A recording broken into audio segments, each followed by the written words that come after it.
Assalamualaikum warahmatullahi wabarakatuh. Pada pertemuan 13 tentang kedisiplinan, mata kuliah Manajemen Sumber Daya Manusia dengan kode 30. Saya Hatri Indah Estiani. Nanti ada 19 halaman ya. Seperti biasa yang terakhir ada 10 pertanyaan tapi pilihan berganda.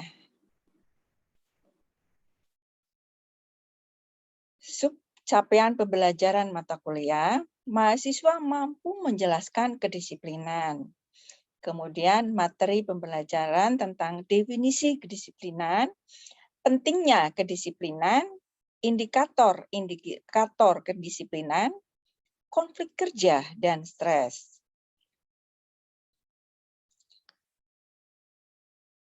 Kedisiplinan adalah suatu sikap tingkah laku dan perbuatan seseorang yang sesuai dengan peraturan perusahaan, baik yang tertulis maupun yang tidak, terutama dalam usaha meningkatkan perbaikan pekerjaan dan mutu dari hasil pekerjaan. Karyawan yang disiplin tinggi berarti karyawan harus mentaati semua peraturan yang ada di perusahaan, baik tertulis maupun tidak tertulis, dan tidak mengelak adanya sanksi-sanksi apabila ia melanggar tugas dan wewenang yang diberikan kepadanya, sehingga dapat meningkatkan produktivitas kerja karyawan. Disiplin berasal dari kata disciple yang artinya pengikut atau penganut. Disiplin yang baik mencerminkan besarnya tanggung jawab seseorang terhadap tugas-tugas yang diberikan kepadanya. Hal ini mendorong semangat kerja dan terwujudnya tujuan perusahaan, karyawan, dan masyarakat. Kedisiplinan adalah fungsi MSDM yang terpenting dan menjadi tolak ukur untuk mengukur atau mengetahui apakah fungsi-fungsi MSDM lainnya secara keseluruhan telah dilaksanakan dengan baik atau tidak. Kedisiplinan karyawan yang baik mencerminkan bahwa fungsi-fungsi MSDM lainnya telah dilaksanakan sesuai dengan rencana. Pentingnya kedisiplinan. Kedisiplinan merupakan kunci keberhasilan suatu perusahaan dalam mencapai tujuan. Tujuan kedisiplinan untuk mencapai suatu sikap tingkah laku dan perbuatan yang sesuai dengan peraturan yang berlaku dan berinisiatif untuk melakukan suatu tindakan yang perlu apabila tidak ada perintah dari pimpinan. Tujuan kedisiplinan juga untuk mengurus atau mengarahkan tingkah laku pada relasi yang harmonis dan sesuai dengan tujuan yang telah ditetapkan. Ini ada indikatornya juga ya. Nih. Pentingnya kedisiplinan. Kedisiplinan adalah fungsi operatif ke-6 dari manajemen sumber daya manusia. Kedisiplinan merupakan fungsi operatif MSDM yang terpenting. Karena semakin baik disiplin karyawan, semakin tinggi prestasi kerja yang dapat dicapainya. Kedisiplinan merupakan kunci keberhasilan suatu perusahaan dalam mencapai tujuan. Tujuan kedisiplinan untuk mencapai suatu sikap tingkah laku dan perbuatan yang sesuai dengan peraturan yang berlaku dan berinisiatif untuk melakukan suatu tindakan yang perlu apabila tidak ada perintah dari pimpinan. Tujuan disiplin juga untuk mengurus atau mengarahkan tingkah laku pada relasi yang harmonis dan sesuai dengan tujuan yang telah ditetapkan. Indikator-indikator kedisiplinan. Ini menurut Hasibuan tahun 2016 ya. Beberapa indikator kedisiplinan yang dapat digunakan untuk mengetahui tinggi rendahnya tingkat kedisiplinan tenaga kerja dalam perusahaan antara lain adalah tujuan dan kemampuan. Ikut mempengaruhi tingkat kedisiplinan karyawan. Tujuan yang akan dicapai harus jelas dan ditetapkan secara ideal serta cukup menantang bagi kemampuan karyawan. Kemudian yang kedua, teladan pimpinan. Teladan pimpinan sangat berperan dalam menentukan kedisiplinan karyawan. Karena pimpinan dijadikan teladan dan panutan bagi bawahannya. Ketiga, balas jasa. Balas jasa atau gaji dan kesejahteraan ikut mempengaruhi kedisiplinan karyawan. Karena balas jasa akan memberikan kepuasan dan kecintaan karyawan terhadap perusahaan atau pekerjaannya. Yang keempat, keadilan. Keadilan ikut mendorong terwujudnya kedisiplinan karyawan. Karena ego dan sifat manusia yang selalu merasa dirinya penting dan minta diperlakukan sama dengan manusia lainnya. 5. Waskat atau pengawasan melekat adalah tindakan nyata dan paling efektif dalam mewujudkan kedisiplinan karyawan perusahaan. 6. Sanksi hukuman. Sanksi hukuman berperan penting dalam memelihara kedisiplinan karyawan. Dengan sanksi hukuman yang semakin berat, karyawan akan semakin takut melanggar peraturan-peraturan perusahaan. Ketegasan. Ketegasan pimpinan dalam melakukan tindakan akan mempengaruhi kedisiplinan karyawan. Pimpinan harus berani dan tegas bertindak untuk menghukum setiap karyawan yang indisipliner sesuai dengan sanksi hukuman yang telah ditetapkan. Hubungan kemanusiaan. Hubungan kemanusiaan yang harmonis di antara sesama karyawan ikut menciptakan kedisiplinan yang baik bagi perusahaan. Hubungan-hubungan baik yang bersifat vertikal maupun horizontal yang terdiri dari direct single relationship, direct group relationship, cross relationship, hendaknya harmonis. Ya, ada sedikit-sedikit lah ya gitu.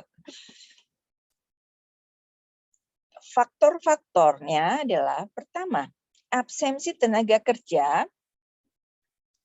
Absen adalah tidak hadirnya karyawan ke tempat kerja yang disebabkan bermacam-macam alasan. Adapun sebab dari adanya absen adalah apa? Izin dan sakit. Kedua, adanya keterlambatan. Keterlambatan kerja di luar kebiasaan sebagai faktor dari turunnya kedisiplinan kerja karyawan karena kurangnya rasa tanggung jawab atas pekerjaannya. Misalnya kemalasan atau meninggalkan tempat kerja. Ketiga, perputaran tenaga kerja atau labor turnover adalah keluar masuknya tenaga kerja atau perputaran karyawan di suatu organisasi dengan ukuran tertentu. Seringnya terjadi kesalahan dalam melakukan pekerjaan, ini mungkin disebabkan oleh faktor di luar manusia seperti kesalahan sistem material, kerusakan mesin, dan lain sebagainya. Namun, apabila faktor-faktor di atas yang menjadi penyebabnya, maka perlu diadakan penelitian terhadap para karyawan yang bersangkutan. Adanya pemogokan.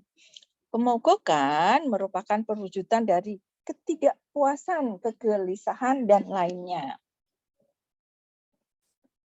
Konflik kerja dan stres kerja nih. Konflik kerja adalah ketidaksesuaian antara dua atau lebih anggota kelompok dalam perusahaan yang harus membagi sumber daya yang terbatas atau kegiatan kerja karena mereka memiliki perbedaan status, tujuan, nilai, atau persepsi. Konflik juga merupakan proses yang bila suatu pihak merasa bahwa pihak lain telah mengetahui secara negatif sesuatu yang diperhatikan pihak pertama. Sedangkan stres kerja adalah suatu kondisi ketegangan yang menciptakan adanya ketidakseimbangan fisik dan psikis yang mempengaruhi emosi, proses berpikir dari seorang pegawai. Stres yang berlebihan akan mengancam kemampuan seorang pegawai untuk menghadapi lingkungan. Ini tujuan, manfaat, dan pendekatan disiplin kerja. Tujuan disiplin kerja. Disiplin kerja pada pengawas sangat dibutuhkan karena apa yang menjadi tujuan perusahaan akan sukar dicapai apabila tidak ada disiplin kerja. Manfaat disiplin kerja. Disiplin menunjukkan suatu kondisi atau sikap hormat yang ada pada diri pegawai terhadap peraturan dan ketetapan instansi. Pendekatan disiplin kerja. Menurut Mangkunegoro, ada 3 pendekatan disiplin kerja, yaitu pendekatan disiplin modern yang mempertemukan sejumlah keperluan atau kebutuhan baru di luar hukum. Kemudian pendekatan disiplin dengan tradisi, yaitu pendekatan disiplin dengan cara memberikan hukuman. Kemudian pendekatan disiplin bertujuan. Pendekatan disiplin bertujuan berasumsi bahwa disiplin kerja harus dapat diterima dan dipahami oleh semua pegawai. Disiplin bukanlah suatu hukuman, tetapi merupakan pembentukan perilaku. Disiplin ditujukan untuk perubahan perilaku yang lebih baik. Bentuk disiplin kerja. Ada 2 jenis disiplin dalam organisasi, yaitu bersifat preventif dan yang bersifat korektif. Kalau pendisiplinan yang bersifat preventif adalah tindakan yang mendorong para karyawan untuk taat kepada berbagai ketentuan yang berlaku dan memenuhi standar yang telah ditetapkan.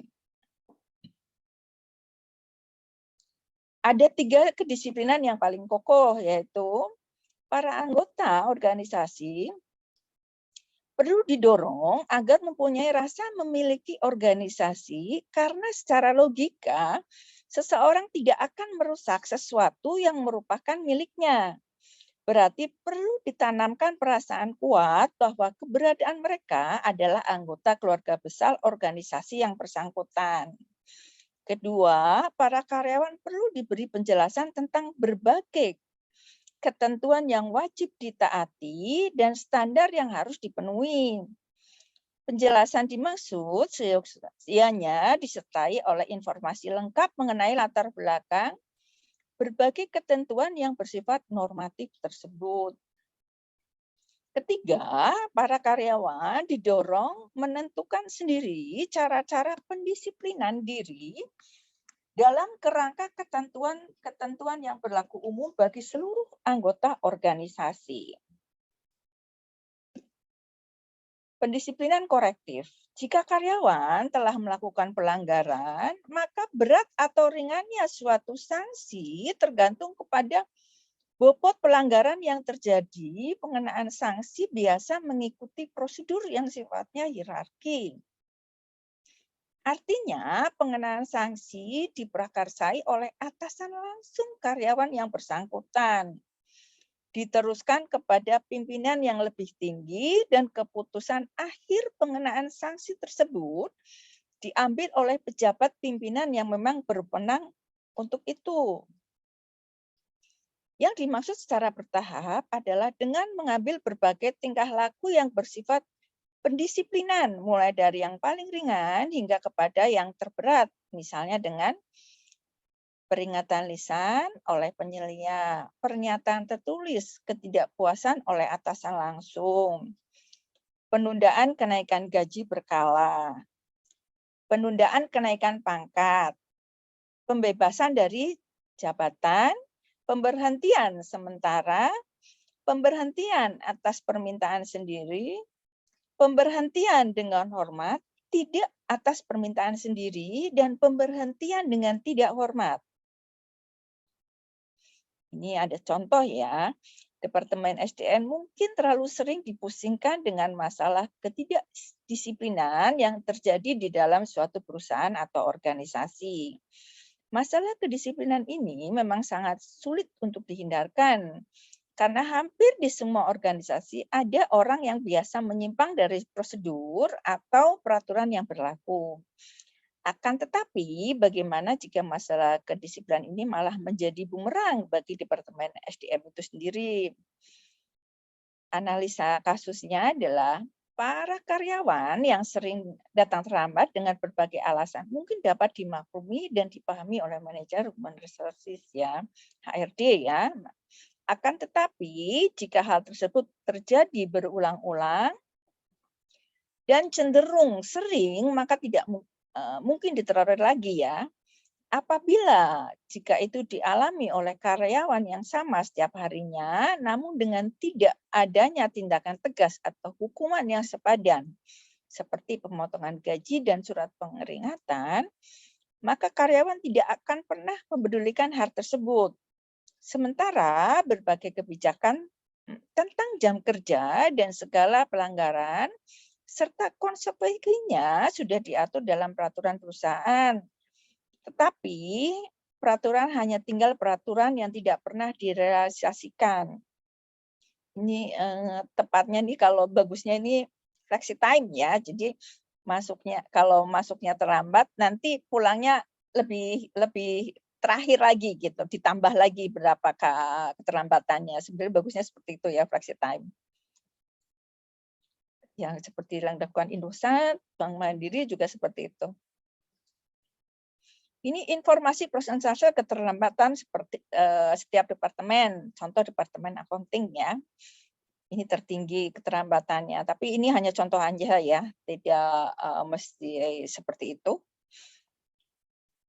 Kesimpulannya dari kasus dalam pembahasan tadi ditarik kesimpulan bahwa sebagai orang yang berkecimpung di dalam Departemen SDM seharusnya bisa lebih bersikap adil, baik itu tujuannya untuk perusahaan ataupun untuk karyawan yang berada di bawah naungan mereka. Selain itu, mereka juga harus bersikap tegas dan bertumpu pada peraturan yang memang telah mereka buat, agar semua bisa berjalan sesuai dengan fungsinya, sehingga kejadian yang sama tidak akan terulang terus-menerus. Solusinya seharusnya orang-orang yang masuk ke dalam Departemen SDM terlebih dahulu memberikan contoh yang baik dengan mentaati semua peraturan yang bersumber dari mereka sendiri. Dengan begitu, karyawan yang lain akan secara otomatis bisa mengikutinya. Harus ada punishment yang jelas untuk orang-orang yang tidak pernah disiplin, serta diberikan juga reward sebagai tanda penghargaan bagi orang-orang yang selalu mentaati peraturan. Seharusnya dibuat peraturan yang jelas tentang masalah keterlambatan, baik itu dengan meminta izin terlebih dahulu ataupun tidak, agar perhitungannya menjadi lebih adil. Ini soalnya ya, nanti buat latihan. Ya, nomor 1, suatu sikap tingkah laku dan perbuatan seseorang yang sesuai dengan peraturan perusahaan, baik yang tertulis maupun yang tidak tertulis adalah nomor 2, kunci keberhasilan suatu perusahaan dalam mencapai tujuan harus ditegakkan dalam suatu perusahaan, yaitu nomor 3, tidak hadirnya karyawan ke tempat kerja yang disebabkan bermacam-macam alasan. Adapun sebab dari adanya absen adalah alpa, izin, dan sakit adalah nomor 4, faktor dari turunnya kedisiplinan kerja karyawan yang pada umumnya disebabkan karena kurangnya rasa tanggung jawab atas pekerjaannya adalah nomor 5, keluar masuknya tenaga kerja atau perputaran karyawan di suatu organisasi dengan ukuran tertentu adalah nomor 6, indikator yang mempengaruhi tingkat kedisiplinan karyawan suatu perusahaan adalah, kemudian nomor 7, ketidakkesesuaian antara 2 atau lebih anggota kelompok dalam perusahaan yang harus membagi sumber daya yang terbatas atau kegiatan kerja karena mereka memiliki perbedaan status, tujuan, nilai atau persepsi adalah 8. Suatu kondisi ketegangan yang menciptakan adanya ketidakseimbangan fisik dan psikis yang mempengaruhi emosi. Proses berpikir dari seorang pegawai adalah 9.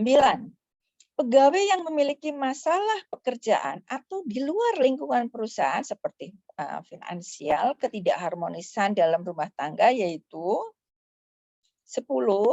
Pencapaian tujuan organisasi yang sudah ditentukan sebelumnya dengan menggunakan bantuan orang lain adalah sudah. Sampai di sini dulu. Billahi taufik wal hidayah. Assalamualaikum warahmatullahi wabarakatuh.